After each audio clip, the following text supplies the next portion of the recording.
So first things first, how are you? I'm good. I'm good. Yeah, yeah. I woke up early today, but it's great. I mean, it's nice. Sometimes you have to do that. It's part of the business, right? Of course. Yeah. All right. So before we talk about what you've been up to lately, I'd like to go back to the beginning a little bit. Um, Now you were born in Spain, Barcelona. Yes. What do you remember musically from, because you lived there until you were 10. Yeah. What kind of role did music play in those years? I think when I was a kid, I think the music that I heard was the music that my parents heard, basically, because with 10 you're not really like conscious enough to choose your own music. Well, at least I wasn't. Sure. So, I mean, now every kid you see on the streets has an iPad and they already go on YouTube and whatever.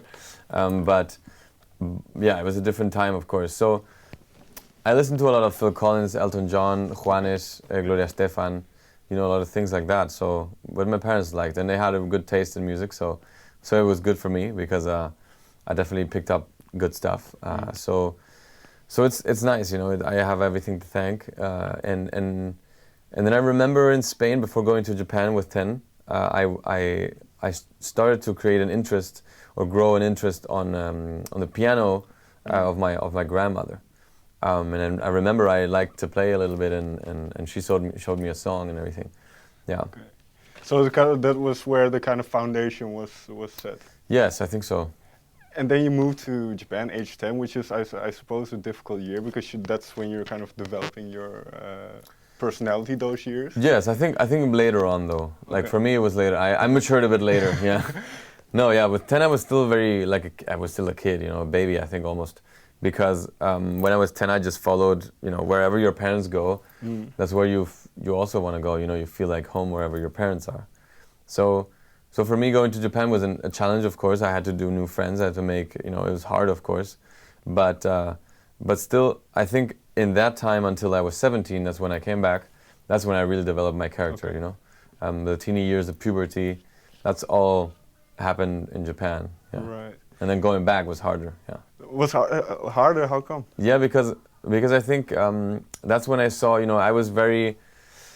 I came back with a lot of Japanese culture in me. Like everyone super polite, everyone was, super tidy, and everything had to be perfect. And that's a lot of the Japanese culture, which is great, but not too much of it, So, Sure. so when you come back, everything's like a slap in the face, socially almost, for me. So I had to get used to it. So that was the only hard thing, but yeah, it was good. I enjoyed it. How did you reconnect with your kind of that Spanish maybe outgoingness, or how did you reconnect? Was it through music as well? I think it was, yeah, through music, but also through my friends, through people I met again, and most of my friends, they were still in school when I came back. It was the same class, actually. It was just me have gone and then come back, so it's Sure. really weird. For me, though, yeah, that was a thing. And also music helped me a lot to gain more self-confidence. But especially when I that was later, like 5 years ago, when I started to have success in music. I think that's when I started to see, like, oh, people like me being just me, So I think that's a good point, And I think everyone has to have that moment where being yourself is the best way of being yourself, How did you find that out or discover that? Because I believe you moved to Berlin then to kind of pursue music. Yes, exactly. How did you kind of figure out, well, I shouldn't try to be anything, the best thing I can do is be me?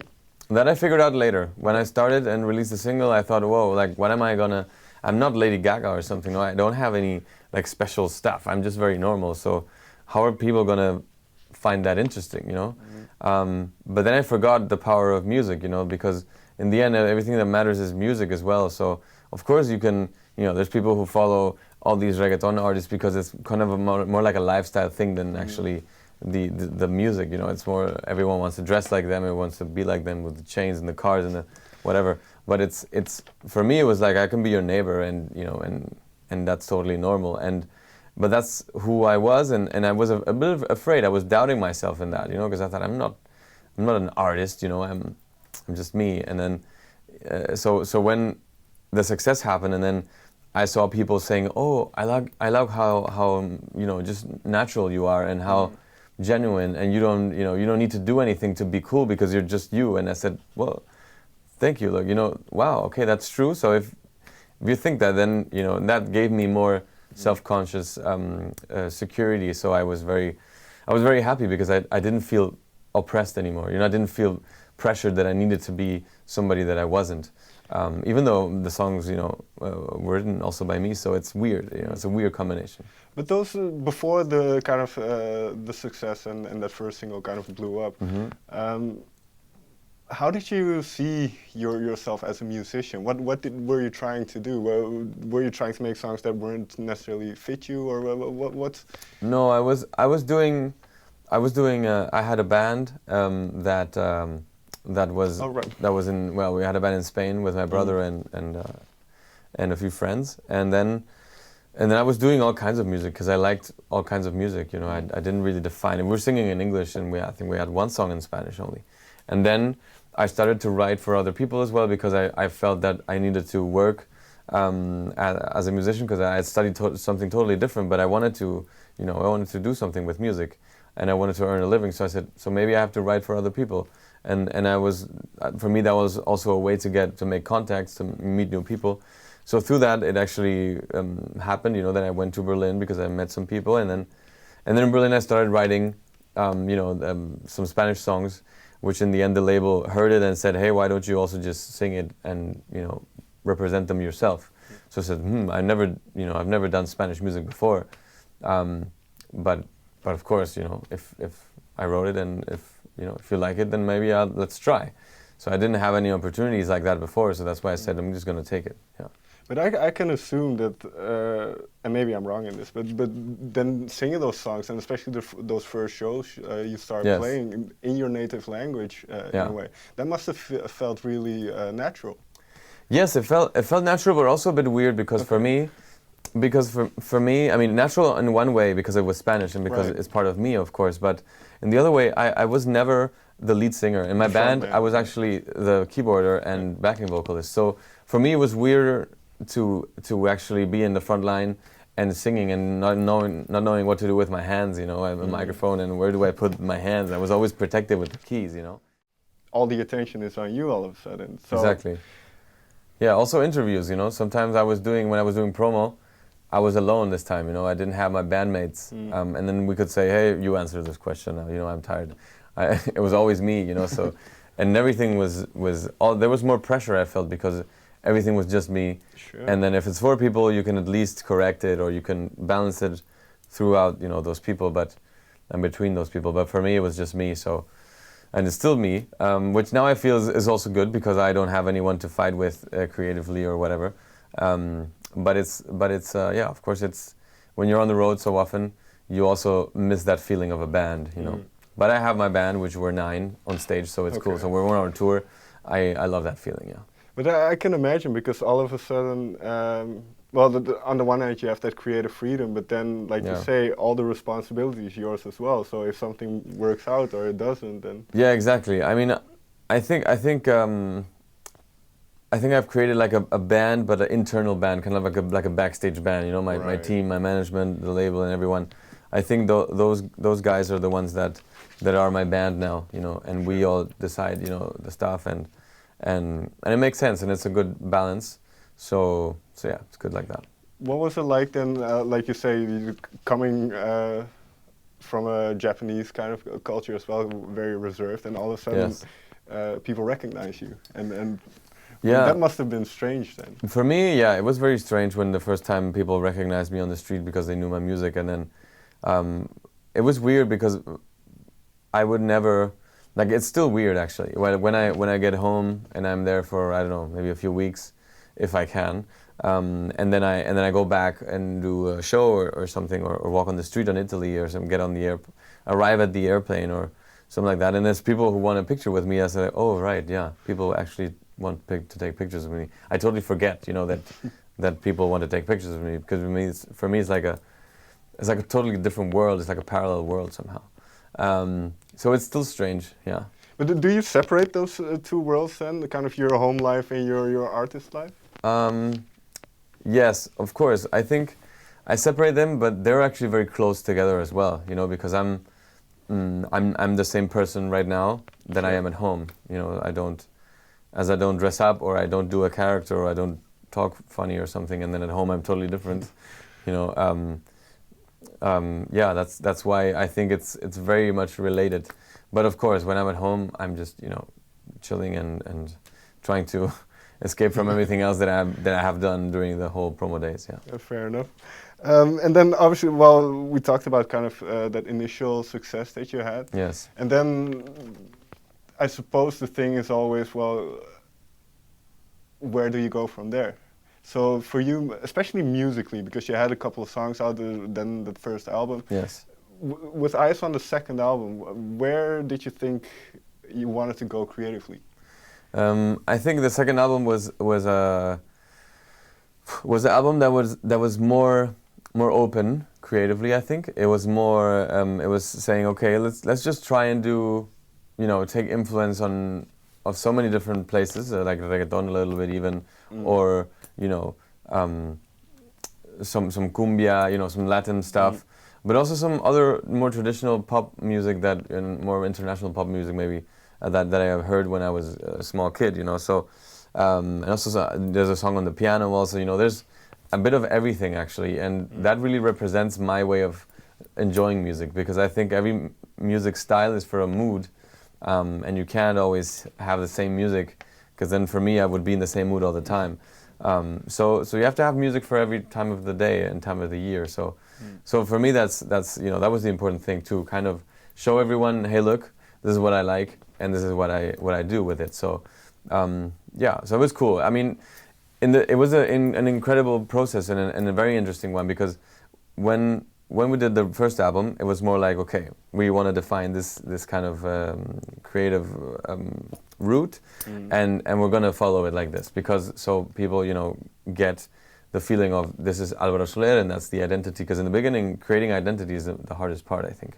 So then when that was done, it was more like, okay, let's try and write a song that we wouldn't have written for the first album, and then, you know, once I kind of recorded and started writing lyrics on it and recording it with the voice, with all the backing vocals and everything together, it somehow feels like Álvaro again. So you know, even if it's like a song that will be more country, or a song that will be, yeah, whatever. So you just take it back, and we went far, and then we brought it back to the, you know, to the Álvaro Soler core. Which song for you was most kind of out of your comfort zone initially before you brought it back? I think, let me see. Or one that you were surprised. There was actually one that was called No Te Vayas. It's a song that we use in the intros of the shows, and it's a very cool song that used to be a song that we wrote with the Semer Bueno, which is a guy who wrote Bailando, Enrique Iglesias, a Cuban guy, and then Motif, which is a very good producer from Latin America in Miami, and we wrote it with those two guys, and it was a song that was, it sounded more like Enrique Iglesias in the beginning. So I said, like I don't really feel this, and then the verse was not cool enough. It was weird, and so we took it back to Berlin, and then in the studio there we kind of tweaked it a little bit, and one of my producers, he just said, hey, I have an idea, just let me work on it, because I didn't believe in the song anymore. I said, let's just leave it, you know, I don't feel the vibe, anything. And then he just tweaked it and made it like this, with the trumpets and more of a, you know, more of a, I don't know how to say, you know, more of a poppy song maybe, and it became a song that I liked a lot in the end, and it became very musical also. It became like this musical song with all the different lines of the instruments, and yeah, so that, I think that's the song that had most transformation. And with what you mentioned, that you try to, I heard you say this before as well, where you don't describe, when some people call your music Latin music, you say, well, it's world music, I get my inspiration from everywhere. Yes, I mean, I understand that Latin music is something that people, I mean, I also always say, oh, this is pop music, or this is reggaeton, this is trap. In the end, as usual, we need to define it somehow, right? So Latin music is fine. I can live with that, yeah, of course. No, but one thing you just mentioned, because you also try, like you say, you try to make music for any time of the year, not just. So, but is there a certain element that you're looking for in your music, a certain warmth or a kind of a optimism in a way? Yes, I think that I always look for fun in the music, you know, because that's what I That's what actually got me into music, you know. So if I'm not feeling any fun, or I don't feel the song or I don't feel that I want to listen to it twice, that's always a good thing, you know. If I listen to it and I say, oh, I'll listen to it again, then it's good, you know. If not, then it's like, okay. And it can maybe be super great, and you hear incredible stuff in the song, and you say, wow, this is great. But then if you don't want to hear it again, it's like, okay, something went wrong, you know. So you have to have this special magic thing that you maybe can't describe so well, you know. It's something that is either you feel it or you don't. It's in your gut, and that's why music is so fun, and that's why writing a song that in the end maybe touches a lot of people and becomes a hit or whatever is not so easy, you know, because there's no recipe, and everyone has its own way. But in that sense, with those songs, I mean, let's say Sofia or I can't. La Cintura, yeah, it's okay. Don't worry. Do you know it when you're making it? Can you feel it in the room that people that you're getting to that point where you want to listen to it over and over? Yes, well, with El Mismo Sol, I didn't have the feeling at all. Like with El Mismo Sol, it was actually the label who said, "Hey, I think this should be the single." I said, well, I don't know. You know, I don't feel this should be the single, but if you say so, I just came into the music industry, so okay, let's try. And I didn't have anything to lose. I had my band, and so if it didn't work out, I would have gone back. So then when I saw that it really worked, I said, okay, maybe I write the songs, and then you decide which one is going to be the single, and because I trust you now, you know. But actually on Sofia, I was really feeling it. And Sofia, there was something there that even though it was not the song that represented my music the best, you know, it was the song that had most magic in it somehow. It was not my favorite song, but still I thought it has something in it that I feel we should go with this one, you know. And also La Cintura was the same. Okay. Yeah, La Cintura was but also with La Libertad, you know, the last single. You feel that maybe there's not as much energy as on La Cintura, but it's still a song that, you know, gets you going and you feel it. But then, of course, not only that is gonna give you success, but also the reaction of the people in the end, right? And the right timing, the right moment. Are you releasing a single twice, or, you know, one behind another, or are you leaving some space? There's a lot of strategy in between single releases that also make a song, in the end, a hit maybe or not. You know, you can totally shoot yourself in the foot if you releasing them in the wrong time. With what you mentioned about La Libertad, the way I see it, maybe it's wrong again, but it has more, maybe a little bit more depth than some of the other songs. So is that maybe why it felt different?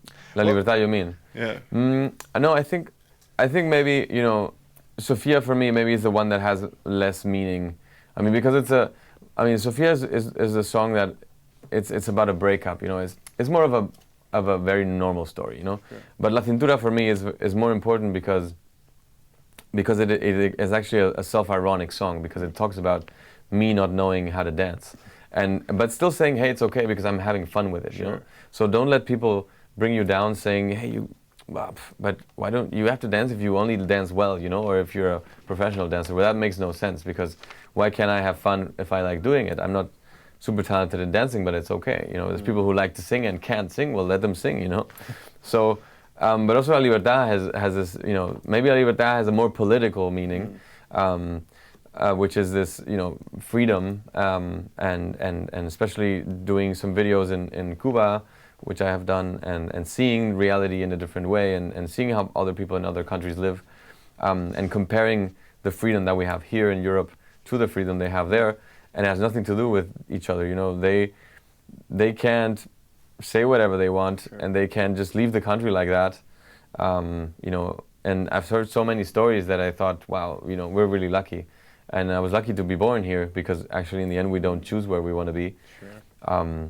And there's so many people also coming now here from, you know, from the conflict countries in the Middle East, and that's a pity, you know. So I think we should feel happy and feel fortunate to have what we have. Final question then, well, you mentioned kind of La Cintura and dancing, and your hips. You say you're still not very good at it, but if you think about when you started being Álvaro Soler, being a solo artist, and you said I was the front man, wasn't really. Yes. How is it now? What is it like for you now, being kind of the center of attention? I think I think it's I've always been like I've never wanted to be the center of attention, but I do like a little bit of like creative feedback or you know, maybe like, you know, compliments when you're doing something that you're putting a lot of work in. And then of course it's really rewarding when people say, you know, you've done a great job, or this is a cool song, or I really like it. I love that feeling, of course. But I'm not addicted to that, you know. Sure. And that's why, but of course for me, like from the beginning, from El Mismo Sol to now, I've changed a lot, you know, and I've matured a lot. So I'm very happy that this experience has given me, you know, and that success has given me the opportunity to grow as a person as well. So, and grow with my confidence. So I think that's you know, the most important thing, and the thing that I'm most happy about. You know, if tomorrow everything is over, I still have a feeling that I've learned so much. Yeah. That's excellent. Álvaro, thank you very much for your time. Thanks so much. Thank you. Cool.